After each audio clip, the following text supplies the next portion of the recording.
உன் வார்த்தைகள் கேட்கப்பட்டது என்று வேதவசனம் சொல்லுகிறது. வித்தியாசம் உண்டாகும்படி செய்வேன் என்று கர்த்தர் சொல்கிறார். நான் உன்னை வெறுத்து விடவில்லை என்று கர்த்தர் சொல்கிறார். இன்றைக்கு கர்த்தர் நமக்கு தருகிற ஒரு வார்த்தை வார்த்தை வார்த்தை இனி உன்னை சிறுமைப்படுத்தாதிருப்பேன்.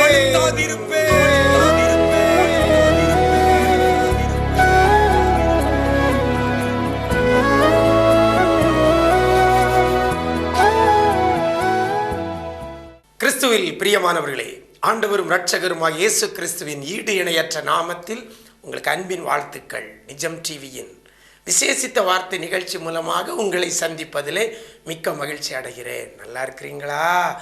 எல்லாரும் ஆண்டவர் கிருபையில நல்லா இருப்பீங்கன்னு கர்த்தருக்குள் நம்புகிறேன். இந்த நாளில் கூட கர்த்தர் நமக்கு தருகிற ஒரு வார்த்தை நாகும் தீர்க்கதரிசியின் புஸ்தகம் 1ஆம் அதிகாரம் 12ஆம் வசனத்தில் கடைசியில் இவ்வாறாக சொல்லப்படுகிறது.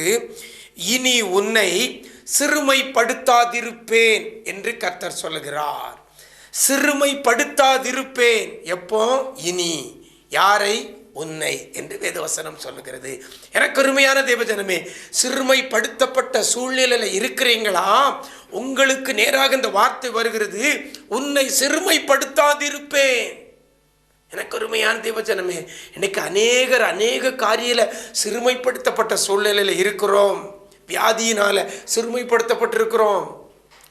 பொருளாதார கஷ்டத்தினால, கடன் பாரத்தினால, கடன்காரனால் என்ற நிலைமைக்கு தள்ளப்பட்டதுனால சிறுமைப்படுத்தப்பட்டிருக்கிறோம். தொழில் காரியங்களில் சிறுமைப்படுத்தப்பட்டிருக்கிறோம். கையின் பிரயாசத்தில் சிறுமைப்படுத்தப்பட்டிருக்கிறோம். குடும்பத்தின் பிள்ளைகள், சொந்த பந்தங்கள் ஒதுக்கி நம்மளை சிறுமைப்படுத்தி இருக்கிறாங்க. எனக்கு அருமையான தேவஜனமே, எந்த நிலையில் நீங்கள் சிறுமைப்படுத்தப்பட்டிருந்தாலும் சரி, ஒருவேளை வேலை பார்க்குற இடத்துல எல்லாரும் கூடி இருந்துக்கிட்டு உங்களை மாத்திரம் ஒதுக்கி சிறுமைப்படுத்தியிருக்கிறாங்களா? சொந்த பந்தங்கள் மத்தியில் சிறுமைப்படுத்தப்பட்ட சூழ்நிலையில் இருக்கிறீங்களா? ஏன் சொந்த குடும்பத்துக்குள்ளே சிறுமைப்படுத்தப்பட்ட சூழ்நிலையில் இருக்கிறீங்களா? கர்த்தர் சொல்கிறார், இனி உன்னை சிறுமைப்படுத்தாதிருப்பேன் என்று கர்த்தர் சொல்லுகிறார். அன்னாள் வீட்டுக்குள்ளே சிறுமைப்படுத்தப்பட்டாள். அதனால தான் அன்னாள் தேவாலயத்தில் போய் ஜோமுன்போது அடியாளை மறவாமல் நினைத்தருளும், சிறுமையை கண்ணோக்கி பாரும். எனக்கு அருமையான தேவஜனமே, சிறுமைப்படுத்தப்பட்ட சூழ்நிலையில் இருக்கிற தேவப்பிள்ளையே, கர்த்தர் இன்றைக்கு உங்களை பார்த்து சொல்கிறார், இனி உன்னை சிறுமைப்படுத்தாதிருப்பேன். அந்த சிறுமைப்படுத்தப்படுகிற நிலைமைக்கு இனி உங்களை ஒப்பு கொடுக்க மாட்டார். இனி யாரும் உங்களை சிறுமைப்படுத்த முடியாது. இந்த வார்த்தை உங்களுக்கு என்று எடுத்துக்கொள்ளுங்க. தேவ சமூகத்தில் காத்திருந்து ஜெபிங்காண்டது வார்த்தையின்படி நாகும் 1:12 இனி உன்னை சிறுமைப்படுத்தாதிருப்பேன் என்ற வார்த்தையின்படி இவ்வளவு நாள் என் வாழ்க்கையில் சிறுமைப்படுத்தப்பட்ட நிலை வந்தது போதும். இன்றைக்கு இதிலிருந்து ஒரு மாற்றத்தை கொடுத்து, ஆண்டவரே என்னை சிறுமைப்படுத்தாதுங்கப்பா, எல்லாருக்கும் முன்னால வெட்கப்பட்ட இடத்துல, தலை குனிந்த இடத்துல என் தலையை நீங்கள் நிமிர பண்ணுங்கப்பான்னு சொல்லி கேட்போம்.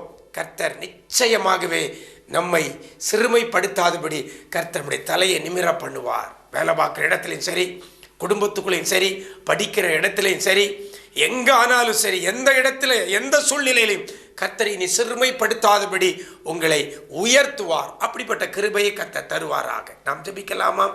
எங்களை நேசிக்கிற அன்பு நிறைந்த ஆண்டவரே, ஆசீர்வதிக்கப்பட்ட அந்த நல்ல நாளிலே கூட இனி உன்னை சிறுமைப்படுத்தாதிருப்பேன் என்ற வார்த்தையின்படி ஆண்டவரே, பிள்ளைகளை நீங்கள் தேற்றுகிறதற்காக நன்றி அப்பா. என்னென்ன காரியத்தில் பிள்ளைகள் சிறுமைப்படுத்தப்பட்ட சூழ்நிலையில் இருந்தாலும் சரி, பொருளாதார காரியத்தில், சரீர ஆரோக்கியத்தில், குடும்ப சமாதானத்தில், எதிர்கால வாழ்க்கையில், கற்பத்தின் கனி காரியத்தில், வேலை வாய்ப்பு காரியத்தில் சிறுமைப்படுத்தப்பட்ட சூழ்நிலையில் இருக்கிற பிள்ளைகளை இன்னைக்கு கொடுத்த வார்த்தையின்படி சிறுமைப்படுத்தாதபடி பிள்ளைகளை நீங்கள் ஆசீர்வதிக்க போறதற்காக நன்றி செலுத்துகிறோம். சிறுமைப்படுத்தப்பட்ட நிலைமையில் இருந்து அன்னாளை உயர்த்தின ஆண்டவர், அருமையான ஒவ்வொரு ஜபத்தில் இணைந்திருக்கிற ஒவ்வொரு பிள்ளைகளையும் சிறுமைப்படுத்தப்பட்ட நிலையிலிருந்து பிள்ளைகள் நீங்க தூக்கி எடுக்க போறதற்காக நன்றி செலுத்துகிறோம். இந்த நாள் முழுவதும் பிரசன்னத்தில் மூடிக்கொள்ளுங்க. போக்கிலும் வரத்தினுடைய பாதுகாப்பு உண்டாகட்டும். பிள்ளைகள் வேண்டிக் கொள்கிற அத்தனை காரியத்திலையும் பிள்ளைகளுக்கு நன்மை செய்வீராக. கிருபைகள் பெருகட்டும். மீட்பர் இயேசு கிறிஸ்துவின் மூலம் ஜெபிக்கிறோம் நல்ல பிதாவே. ஆமேன், ஆமேன்.